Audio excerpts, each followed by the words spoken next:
Hey everyone, welcome to Ben's Experience. In this video, I will show you how to open your WordPress dashboard in Hostinger. This is my WordPress website.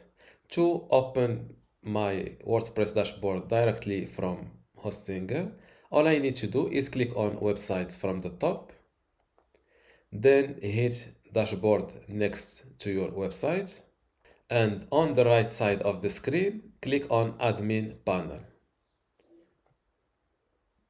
And just like that, I will be redirected directly into my WordPress dashboard like that.